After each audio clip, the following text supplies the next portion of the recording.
MMA Minute, Episode 2, guys.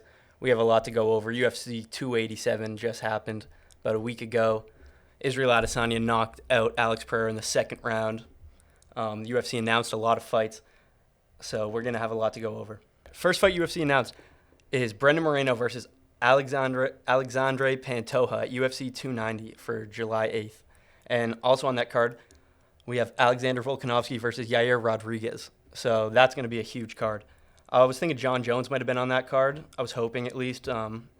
Doesn't seem like he's going to be fighting in International Fight Week against Stipe, so that fight's going to get pushed back probably in the fall, hopefully.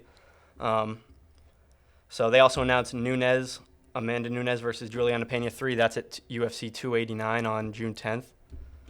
Some other fights got announced that we'll go over later. But we'll also go over Max Holloway versus Arnold Allen. Their card will be coming up next weekend or this weekend, I guess. So we'll go over a few of those fights and go over some more news. So Carl Williams, Chase Sherman got canceled. Unfortunately, Chase Sherman got sick the night of the fights. Carl Williams didn't end up getting to fight. Hopefully that gets rescheduled. Let's see what else. So they added Cynthia Calvillo, Lupita Godinez. That got moved up. Godinez won by a decision. So first fight that I talked about, we had Joe Pyfer versus GM3. Joe Pyfer, he got the first round knockout 3 minutes into the first round. Pretty much what we said would happen, kept it standing. Just seemed a lot stronger than Gerald Mercer. GM3 was more of a volume guy, and it just didn't do much to Joe Pyfer. 26 years old, Pyfer. He looks like he's 36, but he's probably got a bright future ahead of him. That's definitely how he wants to start his career. So that's pretty good for him. Second fight of the night, Michelle Waterson versus Luana Pinheiro. If you really watch this fight, I think you would agree with me that Michelle Waterson won. It was a close fight, yeah. They gave it to Luana Pinheiro. The judges, I don't know, if you check Twitter, UFC Twitter, most people were agreeing that was not the best night on this by the judging, so I don't know. Technically 1-1, but if you really watch the fights, you know that we're 2-0. So then same thing. Chris Curtis versus Kelvin Gastelum, man. Chris Curtis has been really vocal since this fight. He really thinks that he won round 2 and 3. I don't know if I agree. Watching the fight live, I thought it was close. Kelvin did a lot better than I thought he would. You got to give it to him. He really revamped his career, or might have, It looked like a different Kelvin Gastelum than we've seen his past few fights. First round, he did really well. He was just beating Curtis to the punch, landing a lot of power punches on Curtis. He did headbutt him, so he cut him open with that, and that's going to be something to the judges, so especially if they're scoring on damage, which most of the time they are. So Kelvin Gastelum won that. 30-27, though, I don't know about that. That's I don't know. He definitely didn't win all 3 rounds. So unfortunate start to this series. We're going 1 and 2, but arguably should be 3-0. That's all I'll say. But here we go. Raul Rosas Jr., Christian Rodriguez. I'll admit it. I bought into the Raul Rosas Jr. hype, man. Christian Rodriguez exposed him. Raul Rosas did exactly what I didn't want him to do, what I said. He instantly shot for a takedown, didn't set it up at all. It was sad to watch, man. He had a good showing in the first round. I'll give him that. Eventually took Rodriguez, got him down. But, Rodriguez kept his cool, didn't gas. Rosas used a lot of energy trying to take him down, and once he got him down, didn't do much with it. Had a couple rear naked choke attempts, but Rodriguez never really in much danger, and then ended up just dominating the rest of the fight. So clear 27-29. Rodriguez will be watching his next fight, Definitely got himself a little bit of hype, but Raul Rosas, this is going to be tough for him, man. If you guys remember a few years ago, the UFC signed Sage Northcutt. He was a 19-year-old kid, huge prospect from Dana White looking for a fight.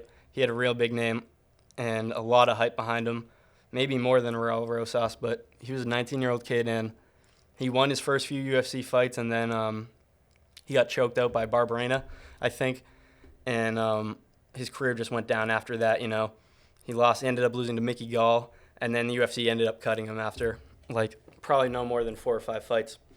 So I have a feeling that Raul Rosas, if he doesn't take some time off, which I know Sean O'Malley suggested he takes 2 years off. I don't know about that. He could take some time off.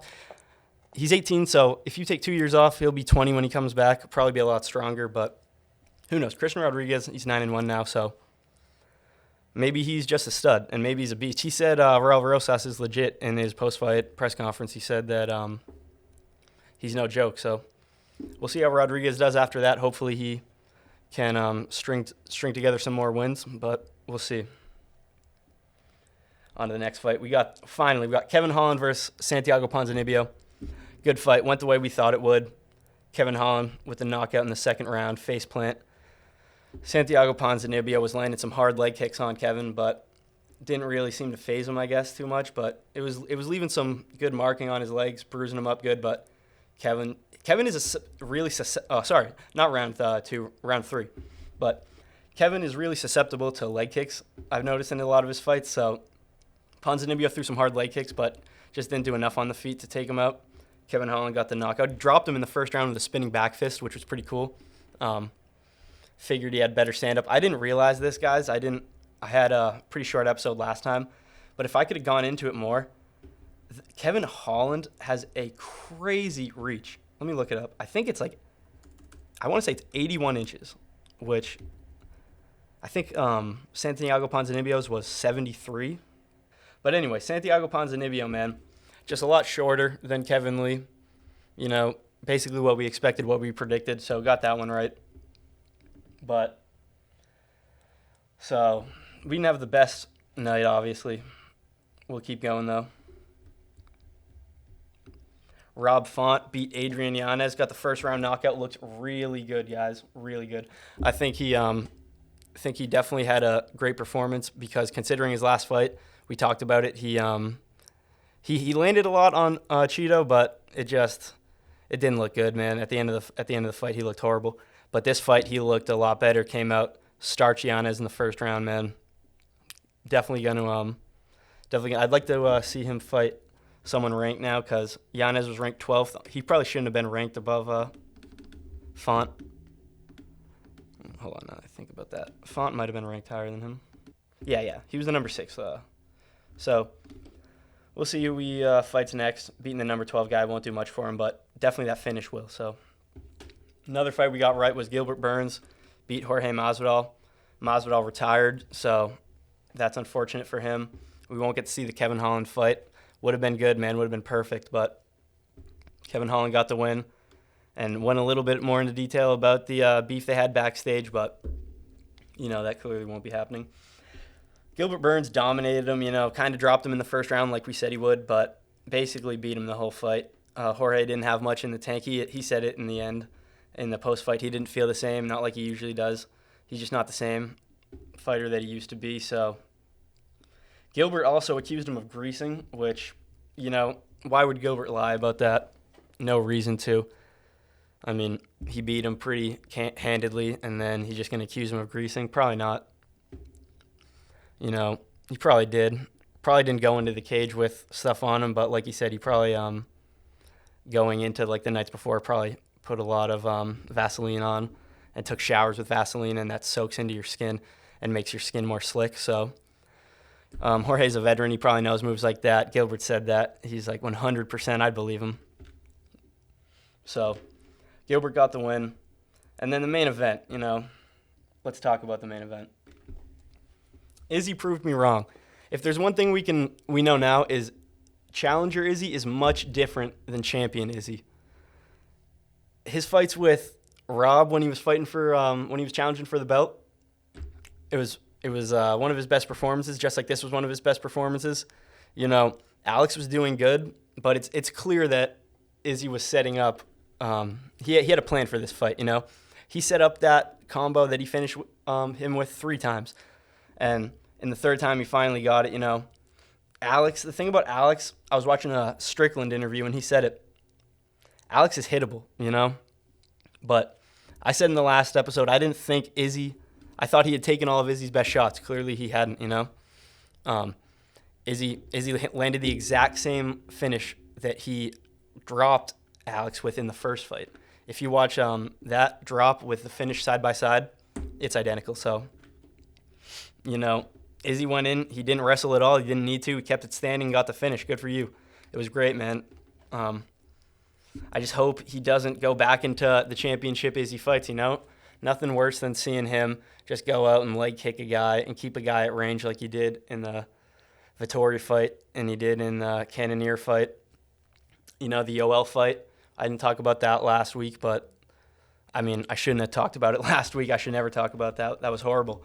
But I hope Izzy can find some challengers. That's another thing. Who's Izzy going to fight, We saw him call out Dricus du Plessis, but who really wants to see that fight? Do you guys want to see it? I don't know, man. Let me know if you want to see it, but I definitely don't. Dricus stands no chance, I guess there's a little bit of story there, not much. He's the number 5.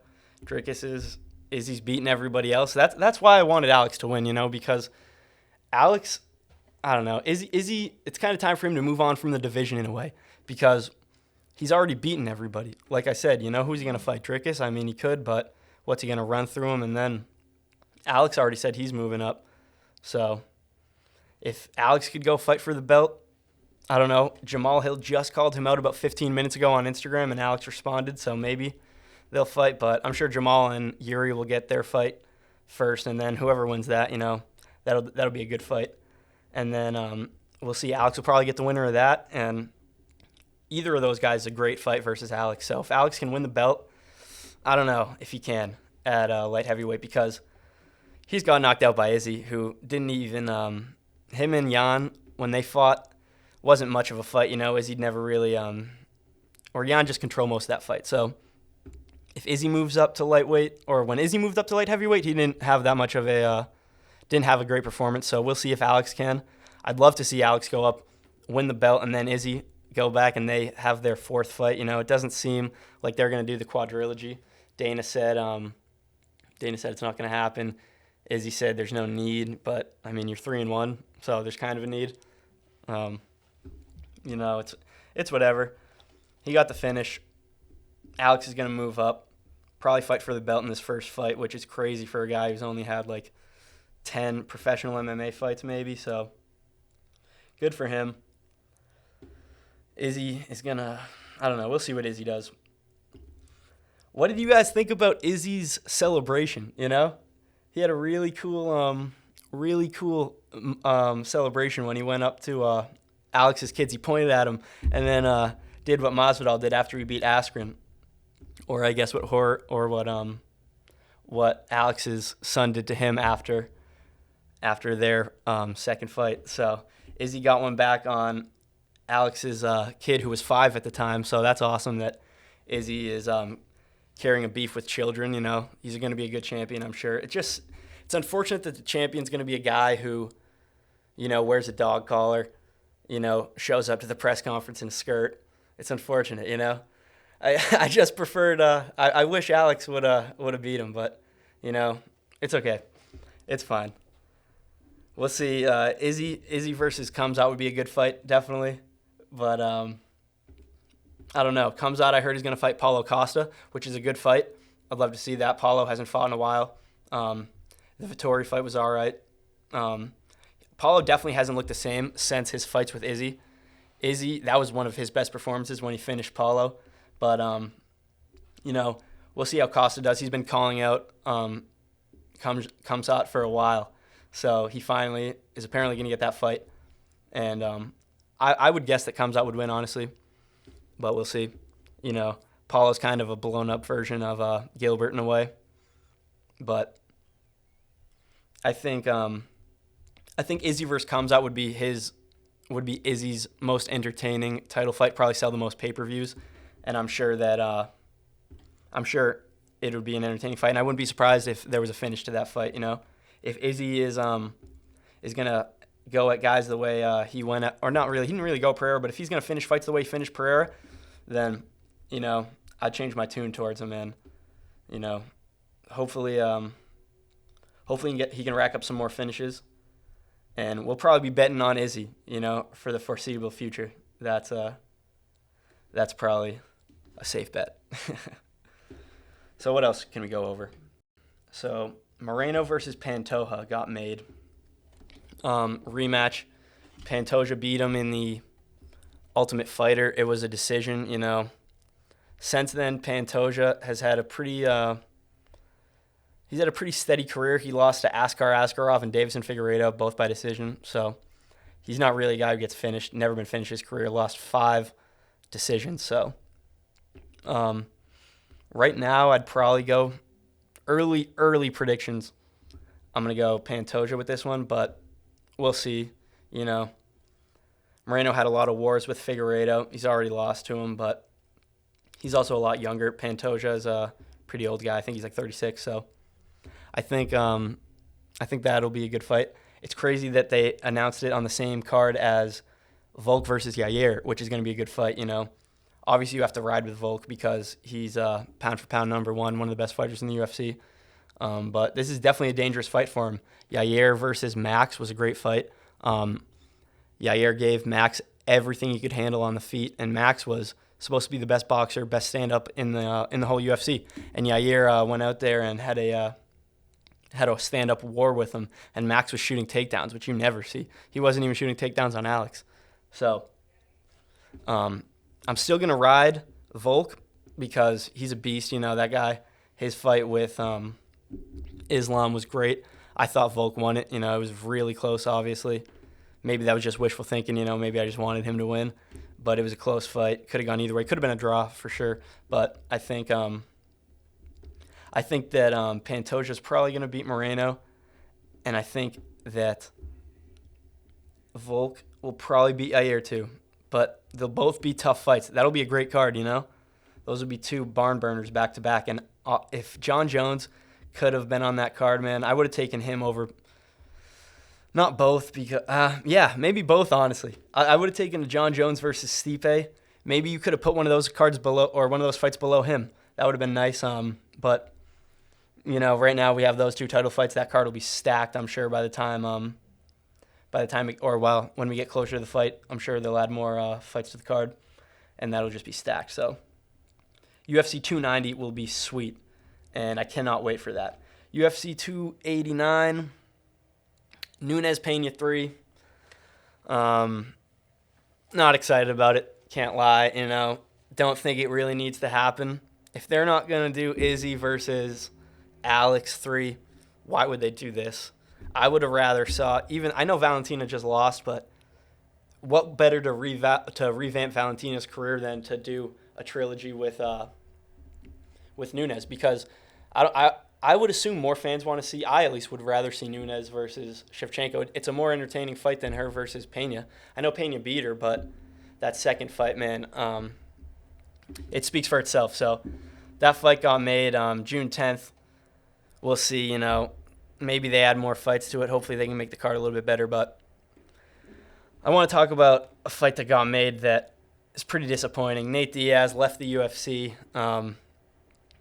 God, man, I'm a huge Nate Diaz fan. I'm sure everyone is, but you know, the thing about Nate Diaz, when he was in the UFC, he took the fights that he wouldn't fight guys who he didn't think were like he deemed guys worthy in a way. You know, he fought guys who he respected, and that was his thing. You know, he wasn't fighting just a new guy on the rise just because he was a big name. You know, he wanted guys who had been around the UFC, proven good fighters.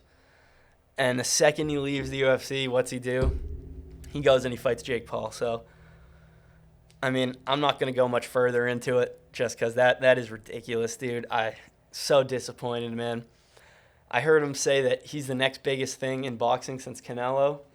I mean, that's just disrespectful. That's horrible to say. I mean, I'm sure Nate's getting a lot of money, man. But I just don't like that, man. I really don't like the way Jake does his fights. You know, he's always he sets his fights up. They're almost like traps to the guys he's fighting. You know, good on Tommy. Tommy had a great performance in their last fight. He's a real boxer, you know. He's Tyson Fury's brother. He's been boxing his whole life. He's a born fighter, and Nate is too, but he's not a born boxer. So I don't know, man. I'm not happy that fight got made. Man, it's August 5th. Not going to make a prediction for it, so don't ask. Also, UFC 287, Cowboy Cerrone made the Hall of Fame. That's awesome, man. Good for him. UFC legend. One of those guys who never got the belt, unfortunately, but you would always tune in to watch him fight. He had his fight versus Rick Story. That's one I'll always remember. I think that was on UFC 205. Really just a great combination to finish him off with. And, it's cool to see him go in the Hall of Fame. Stinks that he really never got to get the belt, but he had plenty of chances, and he definitely made a career for himself. His fight with Conor wasn't the best, How'd he end his career? Let me pull up his last fight. I think it was Morono. Yeah. So, ends his career with a 36-17 record. 1, 2, 3, 4, 5. 6 straight losses for him. That's bad. No contest in between it with Nico Price, but God, that's a tough way to go out. Definitely, don't want to go out that way. It stinks to see guys like Cowboy, they kind of stick around too long. Jorge stuck around. It wasn't as bad as Cowboy, obviously, but it just stinks to see these guys go out on a tough, few losses. Jorge retires, coming off a 3-fight skid as well. So, there's rumor Chael Sonnen, one of the greatest MMA minds in the world, undefeated GOAT. Chael Sonnen announced that Darren Till is going to be taking on the winner of Mike Perry versus Luke Rockhold in their bare knuckle fight. So he left the UFC to go fight bare knuckle, which is, I don't know if I recommend that. He'll probably beat either of those guys. He's got a history with Mike Perry, if you guys remember. He used to troll Mike Perry real bad. He used to Mike Perry blocked him on Instagram, and he would just make another Instagram, and he'd keep trolling Mike Perry. It was hilarious. He probably made 6 Instagrams just to fuck with Mike Perry, and he made a website dedicated to fucking with Mike Perry, dude. It was hilarious, dude. That was back when Darren Till was in the UFC, winning fights, I know it was a long time ago. That's hard to remember, but there was a time where Darren Till was actually a winning fighter and could finish guys. I know. So he'll get the winner of Perry Rockhold. I don't know about that fight. That's Rockhold has no chin. We know that. It's gone. So going into bare knuckle for him just makes no sense. The Mike Perry fight's funny. They have great trash talk. If you guys saw their press conference, that was funny, and they're doing some good media. So I'll tune into that. I'd probably say Mike Perry's just gonna win. Mike Perry beat MVP in bare knuckle, so that was pretty impressive. So he's got more. He's got way more knowledge, way more experience when it comes to bare knuckle than Luke Rockhold. He probably doesn't know what he's getting himself into. Rockhold's not the smartest guy, but that fight's gonna happen, and I'll definitely be watching. And so finally, we will go over the next UFC card, which is UFC Fight Night Holloway versus Allen. Decent card, Decent card. Go over. We'll start with the main event. Max Holloway, Arnold Allen. This is a tough one. Max is obviously a beast. Legend. Arnold Allen's on the come up in his career right now. I would say I don't see this fight.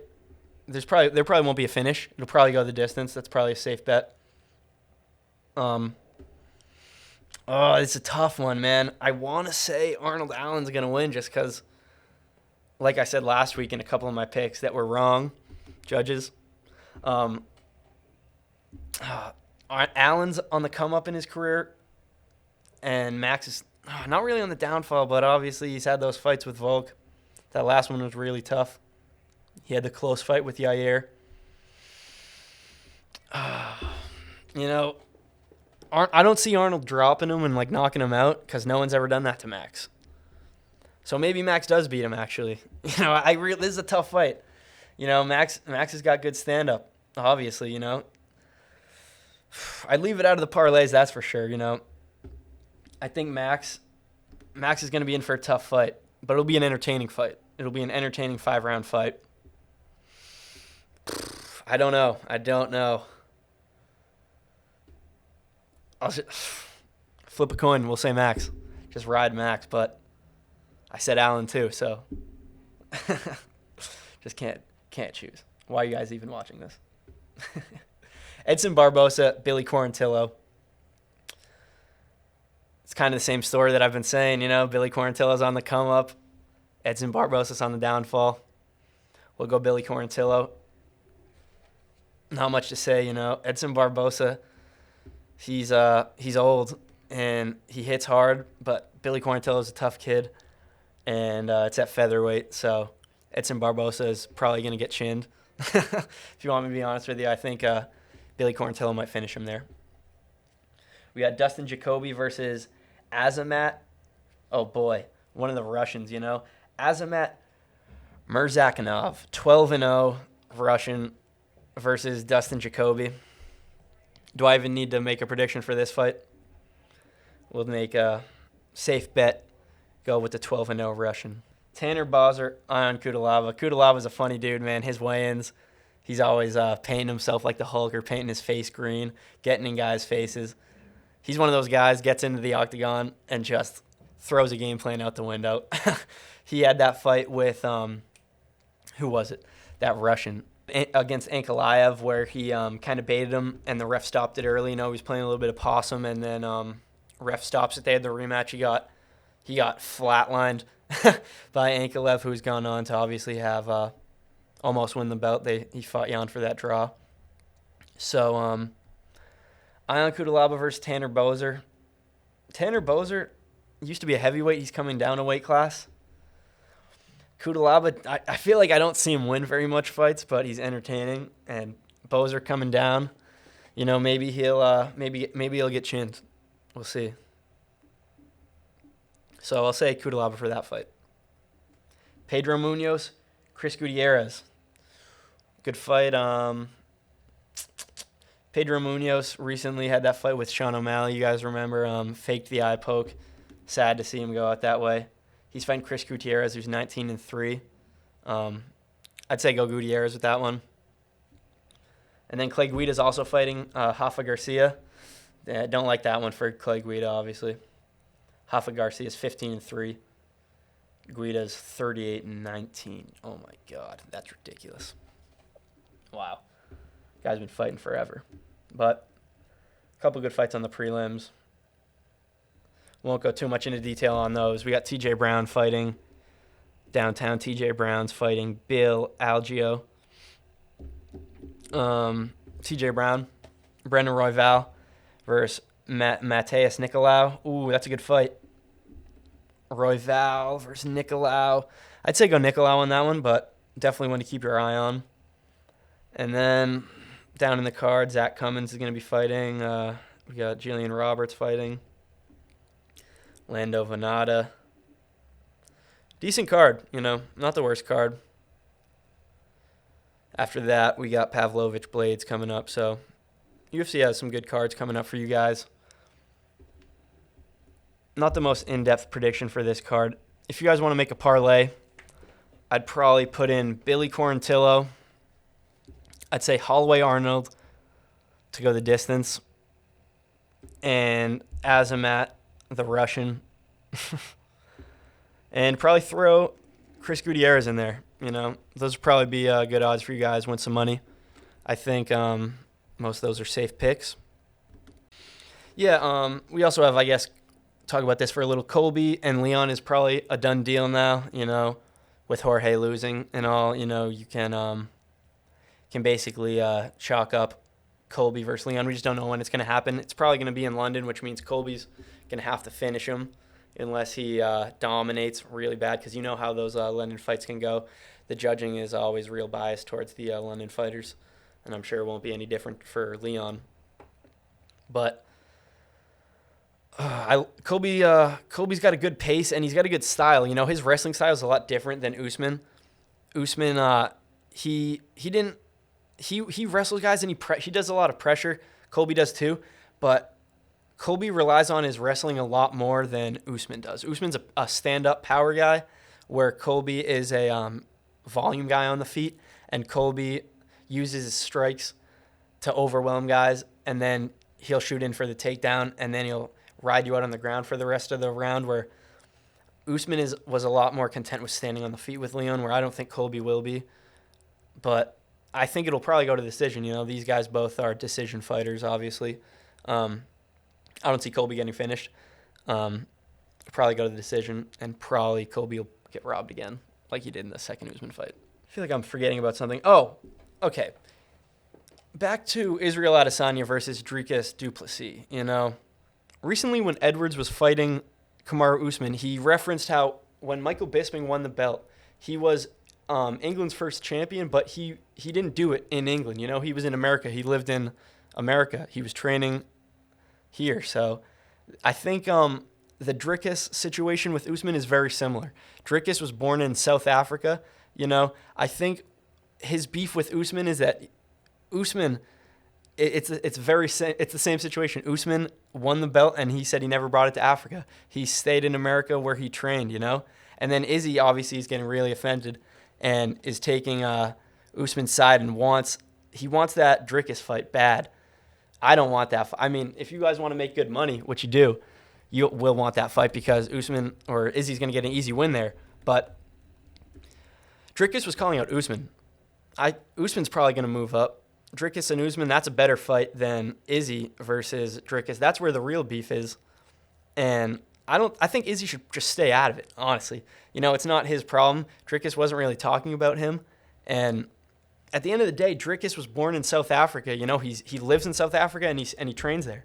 So he has every right to talk. And I know Izzy wants to shut him up, but I don't think Dricus deserves the title shot. If he gets it, good for him. He'll probably get knocked out pretty quickly.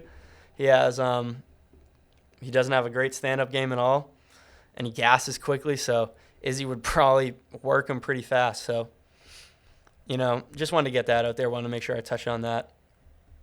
Going into the fights this weekend, guys, it's going to be an entertaining weekend. We're going to get some good fights, and we'll go over them next weekend. We'll go over the news that comes out. We'll see if any more fights get announced for International Fight Week. And, yeah, that's it. So, thanks for listening, guys.